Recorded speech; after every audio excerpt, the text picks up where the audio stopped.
It's time to listen to this.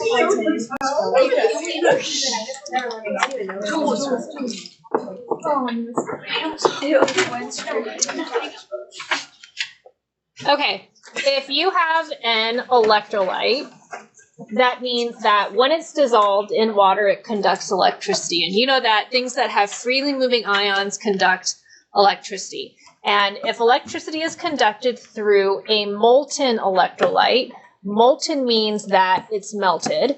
And if it's melted, technically, the ions are freely moving. Or if it's going through an electrolyte solution, then the process is actually called electrolysis. And the apparatus that uses this is called an electrolytic cell. Okay, take a look at the next page. Main difference between what we talked about in 7.4 and 7.5 is in 7.5, we are going to be taking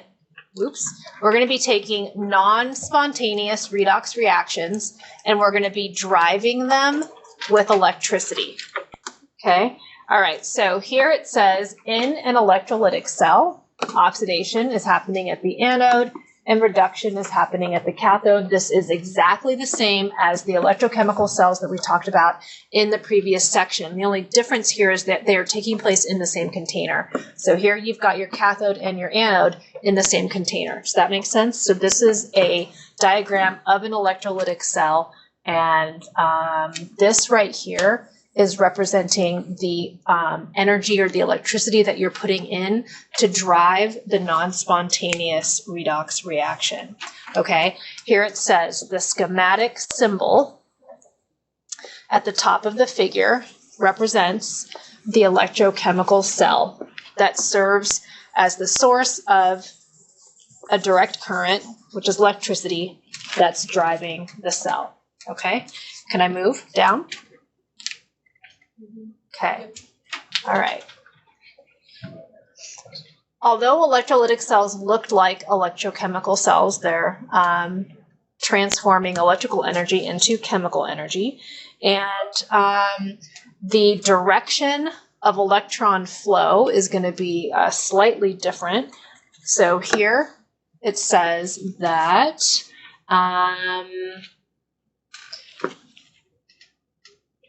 we are pushing electrons down. Where is that? Try the following trick to remember which direction electrons are passed in the SRP table. Electrons are very light, so they will spontaneously float upward. That's what we learned in the previous section. But here, they are being pushed down.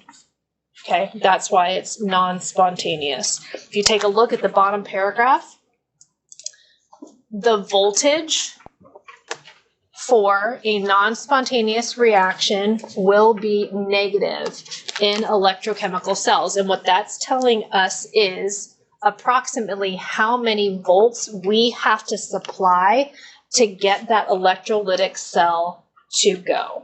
Okay, turn to the next page.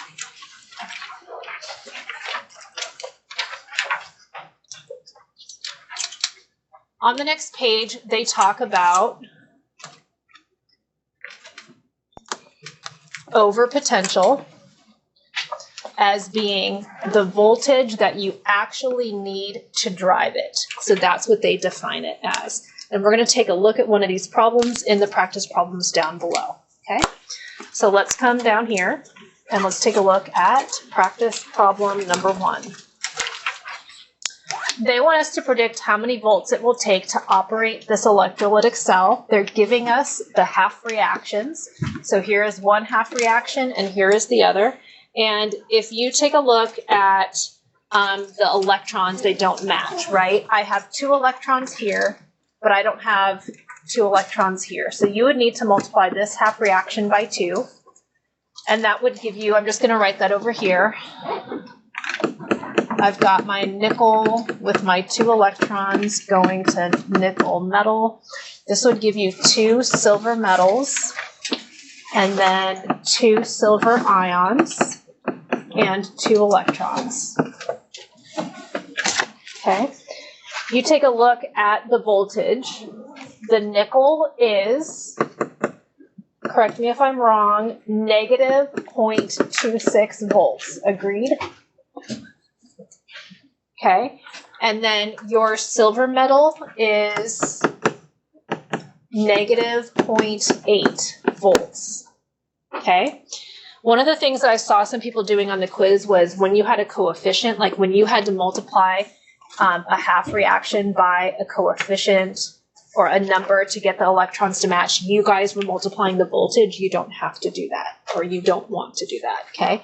Here, these will cancel. It will give you the overall non-spontaneous reaction that you're working with, and then you add together the voltage. Obviously, it's going to be negative. It's going to be negative 1.06. The proper way to sort of like describe to somebody how many volts you would need would be to say at least 1.06 volts are required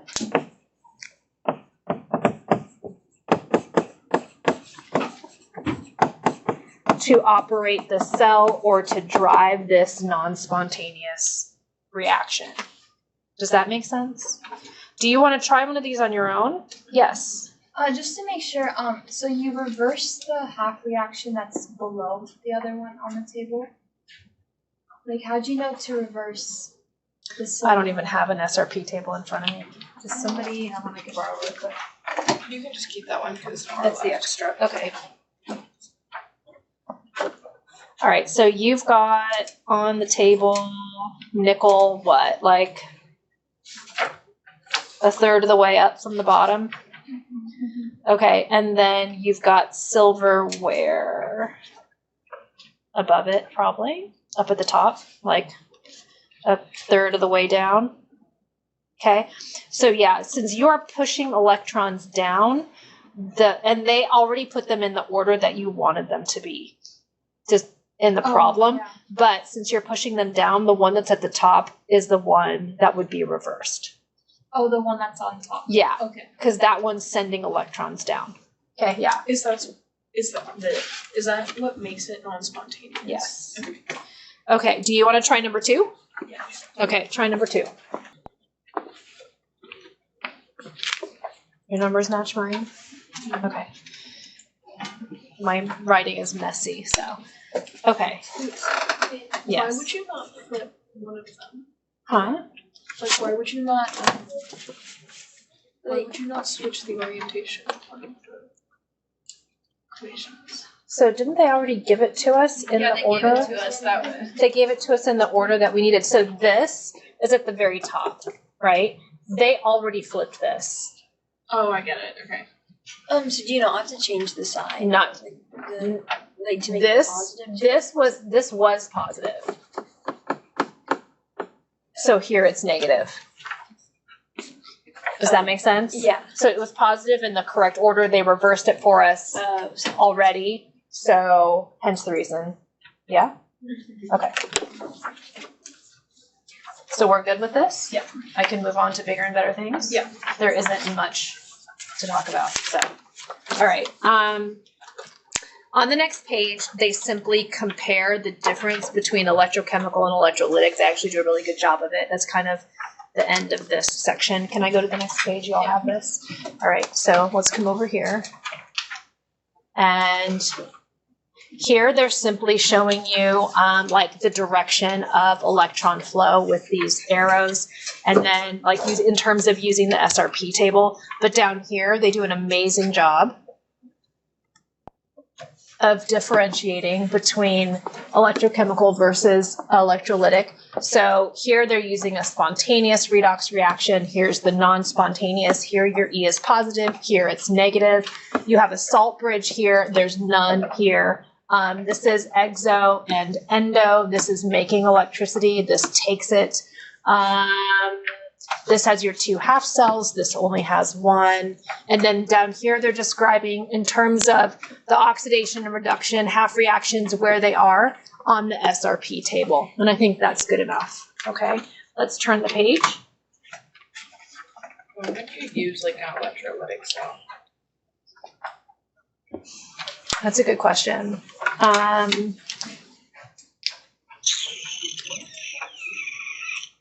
I don't know.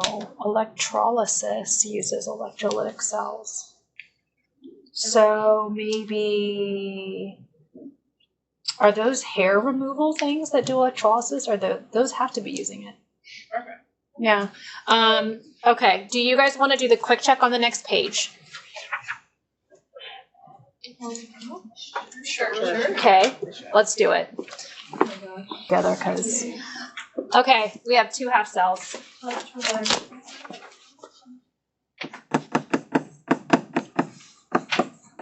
Okay. Here you would just want to look at where they are on that SRP table. And that's probably going to tell you. Do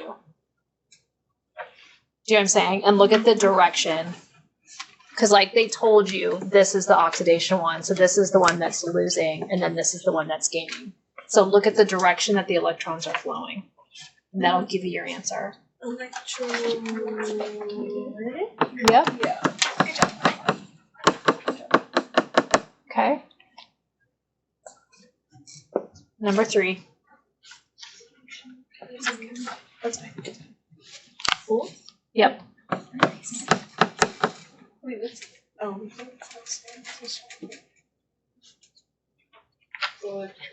Chemical? Yeah.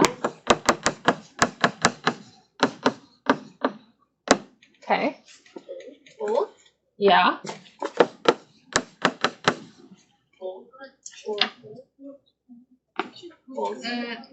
just electrolytic. Oh, electrolytic. Yeah. Okay. Electrochem. Yep. Good job.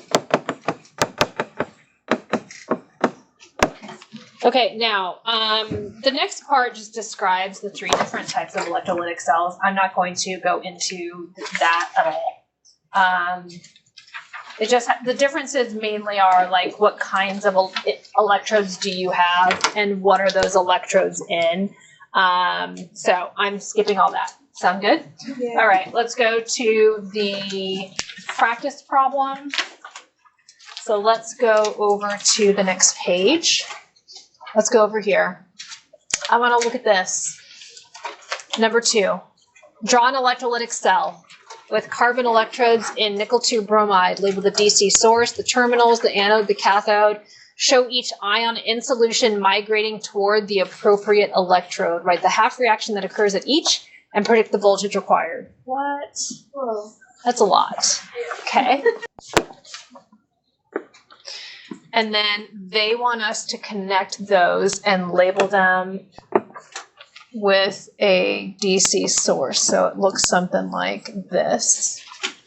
And then they want us to show the ions, and they gave us a solution. Okay, so since they gave us a nickel 2 bromide solution, that means we are using bromine. So you want to look at the table, the SRP table, look for Br2. It should be like halfway downish. And look for that half reaction. And then since you have nickel 2, look for the nickel 2 half reaction. Okay. I believe you've got Br2. It's too small for me. It's like closer to the top. Closer to the top. Am I right about that, guy? And since we're pushing electrons down, the bromine is we're going to push electrons from bromine down to nickel. Okay, so that means you're going to have the bromine half reaction. That voltage is negative 1.09, correct? Yes. Okay, and then you're pushing it down to nickel, so nickel will accept it. So it's nickel 2 ions plus 2 electrons going to nickel metal, and that voltage is negative 0.26. Okay, so that means when you add these 2 together, that will give you your overall reaction, which looks like this. And then when you add the voltage, you should get negative 1.35 volts. Okay, so we need at least 1.35 volts to operate it. Okay, now in terms of electron flow, electrons are, I'm probably going to have to stop this video in a second. Electrons are flowing in this direction. Okay.